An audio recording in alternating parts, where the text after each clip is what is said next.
வேர்டில் நமக்கு தேவையான கஸ்டமைஸ்டு டேப் எப்படி க்ரியேட் பண்ணலான்றதை பற்றி பார்க்கலாம்.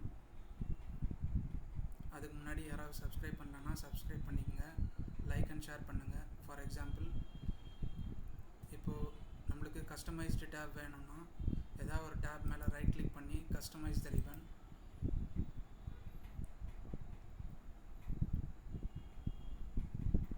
கஸ்டமைஸ் த ரிப்பனுக்குள்ளே போயிட்டு பாப்புலர் கமெண்ட்ஸில் இருந்து ஆல் கமெண்ட்ஸுக்கு போய் நிறைய கமெண்ட்ஸ் சர்ச் பண்ணி எடுத்துக்கலாம்.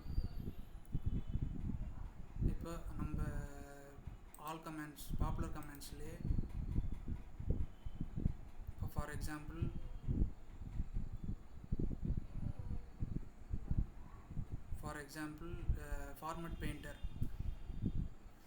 ஃபார்மட் பெயிண்டர் வேணும்னா அதை ஆட் பண்ணிக்கலாம். இப்போ ஃபார் எக்ஸாம்பிள் இப்போ எந்த டேபு அடுத்து வேணுமோ அந்த டேபை செலக்ட் பண்ணிவிட்டு நியூ டேப், அந்த டேபை ரைட் கிளிக் பண்ணி ரீநேம் பண்ணிக்கோங்க.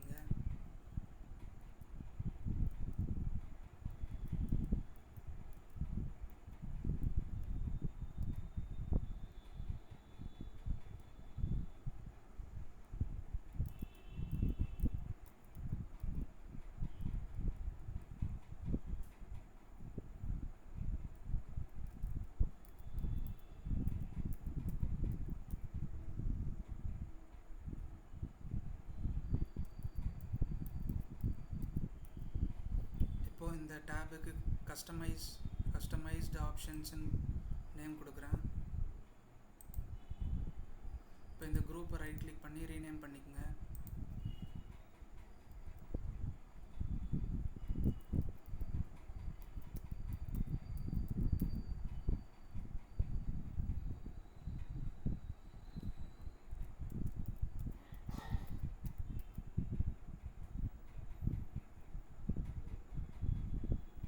அதுக்கு ஒரு ஐக்கன் செலக்ட் பண்ணிவிட்டு ஓகே கொடுத்துருங்க.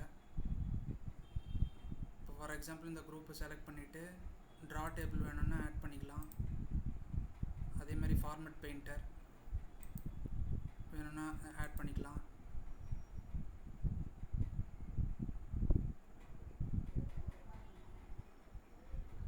அது மாதிரி நம்மளுக்கு வேணுன்ற இல்லை ஃபிட் டு விண்டோ வித் அப்படின்றது வேணும்னா ஆட் பண்ணிக்கலாம். இப்போ என்னென்ன ஆப்ஷன்ஸ்லாம் வேணுமோ அதை செலக்ட் பண்ணி ஆட் பண்ணிவிட்டு ஓகே கொடுத்துடலாம். இப்போ நம்மளுக்கு கஸ்டமைஸ்டு ஆப்ஷன்ஸுன்ற டேப் வந்துருச்சு.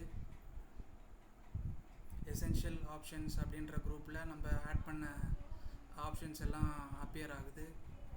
இப்போ வேணுன்ற ஆப்ஷன்ஸ் நம்ம செலக்ட் பண்ணி இந்த மாதிரி கஸ்டமைஸ்டு டேப் க்ரியேட் பண்ண முடியும்.